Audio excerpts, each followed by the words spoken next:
Well, 12 hours ago, I figured that today would be kind of a low-key day in regards to COD, maybe with a surprise bit to the update ahead of the Season 4 launch in 2 weeks' time, but beyond just seeing some weapon tuning and playlist updates for Modern Warfare 2 and Warzone 2, I wasn't really expecting a whole ton beyond what we ended up getting today. But we actually got a surprising drop of some big information on what I'd certainly wager is probably the big focal point of Season 4 upcoming, and a new set of leaks from Charlie Intel. Today we're breaking down what you need to know so that you're in the know with everything. As we go along, drop your thoughts down below. What do you think of these leaks so far, and are you into the idea of them, or maybe not so much? Whatever the case, drop your thoughts below, but if you enjoyed the video, do me a favor and drop a like on it, and if you're new to the channel, consider subscribing for all the latest on Season 4 and beyond with Modern Warfare 2, Warzone 2, and we've even got some other FPS content here upcoming. So if you'd like to join the community, I'd love to have you. But for now, let's jump into what's new with Season 4 and what we've learned so far that's actually pretty interesting. Now, Season 4 has had a few things in question marks that up until today didn't really have anybody definitively saying, okay, this is happening in Season 4. There are a few things that logically would make for some crossovers, like we ended up seeing back in February. There was some December documentation and scheduling leaked for upcoming seasons in Modern Warfare 2, with Season 4 having a dubbed small map releasing at that time in December. Again, wasn't really confirmed nor denied, but one thing that was also maybe kind of, you could scratch that off the list, was that we ended up seeing maps and content pushed up throughout Modern Warfare 2's post-launch support so far. So logically, you could make the assumption that, okay, maybe Ashika Island was meant for Season 4 and it was moved to Season 2. But then we also saw things like Vandal as a new Warzone map coming that ended up leaking a couple of weeks ago to maybe about a month ago or so, in which that timing, again, could have worked out, but nobody really stepped up to the plate of credible information and said, okay, this is happening in Season 4. You could certainly make that logical assumption and argument, but no one actually stepped up and definitively said it's happening this time. That is until today. That comes down to Charlie Intel. Again, industry news source, and also having a number of different sources across the studios. Know the guy personally, definitely know the credibility of what he's willing to report. If it's not going to happen, he's not going to put it out there. But Charlie Intel ended up tweeting, Season 4 begins on June 14th and will include the new Warzone map Vandal, which is set in the Netherlands and is developed by Beanox per sources. Map will have resurgence support to start, more info to come. Following up by saying Vandal should also support DMZ at some point per sources. Again, then following further saying Vandal should also have support for Battle Royale modes at some point after its launch, that being the main Battle Royale, not just Resurgence per sources. And it would be the first time there is 2 Battle Royale maps in rotation in Warzone. Then closing things out by saying Warzone 2 map sizes in order, the largest being Al Mazrah, second largest being Vandal, and third being Ashika Island. Stay tuned for June 14th.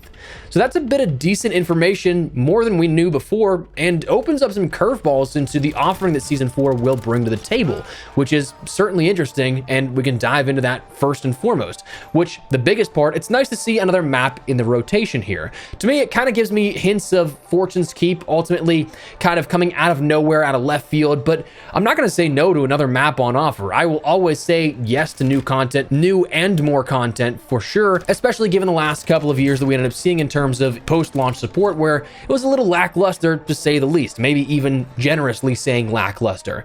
Now, when I say it's kind of comparable to Fortune's Keep, I really dug Fortune's Keep. I was really disappointed that we only ended up getting like 6 months to end up playing on that map, but really I mean it in the sense of, well, it was a pleasant surprise because it was out of nowhere. So fingers crossed that this new map Vandal can carry on that same sentiment, where it isn't something that many people outside of the last couple of weeks were really expecting to happen, but it can be something that a lot of players will like. Of course, it still comes down to, yes, it's Warzone 2, it's not Warzone 1. It's a very different game mechanically, but fingers crossed.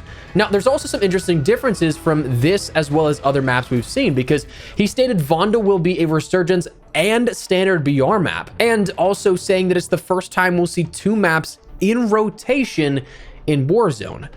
Now, that's something that's been communally mentioned for ages as something that's like, that'd be really cool. Something to see Warzone maps potentially being on rotation in a number of different ways. Like, theoretically, people wanted to see Verdansk, Verdansk 84, Caldera, something to rotate through those, some potential to play every single one potentially randomly, or potentially having weekly changeouts for others, where, like, theoretically, let's just say because we had 3 maps throughout the Warzone 1 lifecycle, where Verdansk was 1 week, Verdansk 84 was the week following, and Caldera was available on week 3.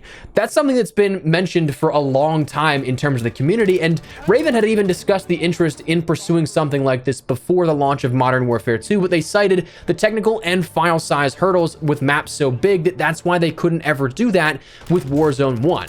Now, that said, that's probably still a likely hurdle here with Warzone 2, but I mean, if this is going to be fundamentally a resurgence map, realistically, they'd all be in there as well. That'd be like kind of having big map battle royale on Rebirth Island as well as Fortune's Keep, but both of those were available in with Caldera during Warzone 1. So like having that rotation, it didn't crush file sizes in that aspect. So realistically, the same should be able to happen here if that's the case, where if it's going to be a resurgence map and a big map battle royale map, well, you kind of have that rotation already, which is pretty cool. They also mentioned that Vandal will be a DMZ location. That's not anything too crazy or out of the ordinary from what we've heard. Ashika Island came in as a DMZ infill location, so that's something that, honestly, I'd kind of be surprised if it didn't launch with DMZ support, but seems like it won't. But also, I guess, not the biggest deal by comparison.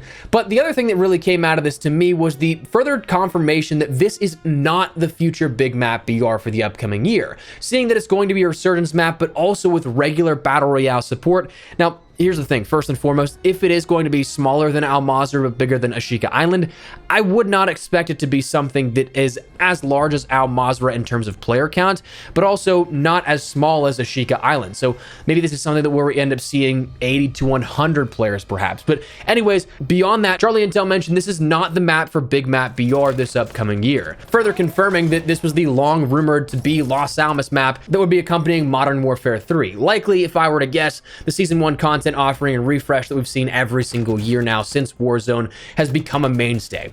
Now, that's something that's, curiously enough, as we've talked about plenty of times, already in the game files. You can already look at what this map will kind of look like, because the TAC map's already there. We already see maps already matching up with their points of interest in the larger Los Alamos world. Border Crossing and Guijarro from the ground war maps already there and present.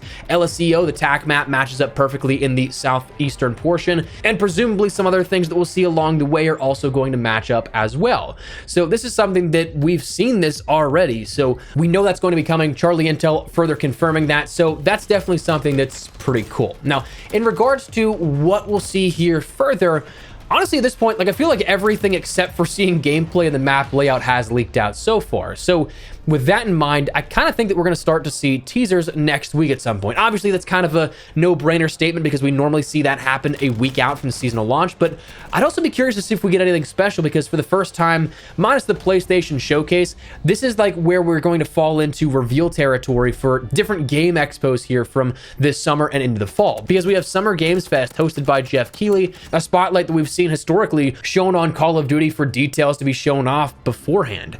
So with that being a week from the seasonal launch, who's to say that doesn't happen again where we get some information, especially if that Modern Warfare 3 reveal isn't going to be happening until August. So I guess we'll wait and see, but I mean, that's some pretty fascinating stuff here that we learned on just what should be a normal Wednesday. But anyways, that's going to wrap it up. So let me know your thoughts down below. Do you guys like the sound of a brand new map here that is interestingly going to be a resurgence and regular battle royale map perhaps? Whatever the case, drop your thoughts down below. But if you guys enjoyed the video, do me a favor and drop a like on it. And if you're new to the channel, consider subscribing to stay updated with all things Modern Warfare 2, Warzone 2, and anything COD related. But for now, thanks so much for watching. My name is Espresso. I'll see you guys later. Take care and peace.